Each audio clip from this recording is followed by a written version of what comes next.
by Lau Wang-Keung, who will do the Infernal Affairs trilogy after.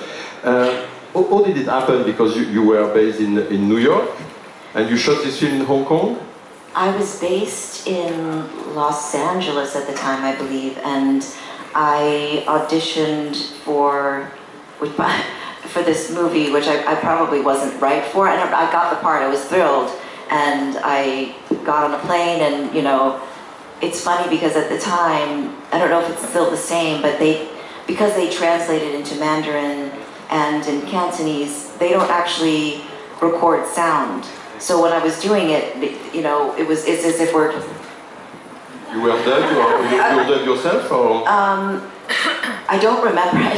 I mean, luckily they dubbed me in Cantonese because that's... You don't speak Cantonese, you speak Mandarin. I don't speak Cantonese. I did speak Mandarin in it, and I don't know if they dubbed me or not, but I remember thinking, because I didn't really have the experience, but when I went on a film and they actually, you know, with the microphone and everything, I thought, what's the point? You know, don't you just dub it?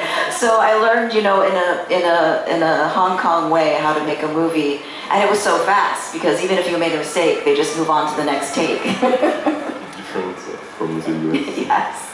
As an Asian American woman, how did you react in front of the lack of diversity in the film and TV industry when you start your acting career? I mean, I would get maybe one audition every 4 to 6 months, so it was very limited. But I didn't feel deterred by that. I felt like excited every single day. I would go out and, you know, go in person and give my headshot to many different agencies, and I would go and visit them, and I would, you know, get to know the receptionist, and, you know, I had so much excitement, and I didn't know any other way.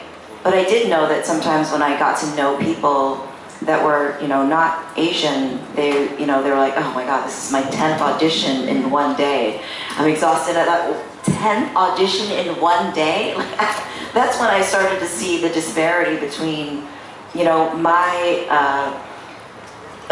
you know, how often that I would go out and how often they would go out. And that's when I started to recognize, you know, the significance of that and feel, you know, I guess the weight of how will I ever be able to, you know, be an actress if I only have 1 or 2 auditions a year, you know? No, I can imagine, but you never really suffer or consider that there was some kind of discrimination or even racism, the way people were looking for actors or actresses, a certain kind of characterization?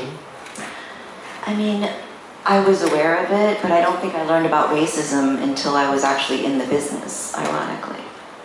And do you observe an improvement, a change today? I mean, now there's so many things on, not just on television, but there's so much content. I mean, you can watch a show on your phone, and there's so many channels and streaming devices, and, you know, it's a very different world. I think back then, when I first started, you know, you would know who the actor was because they would put your face to your name.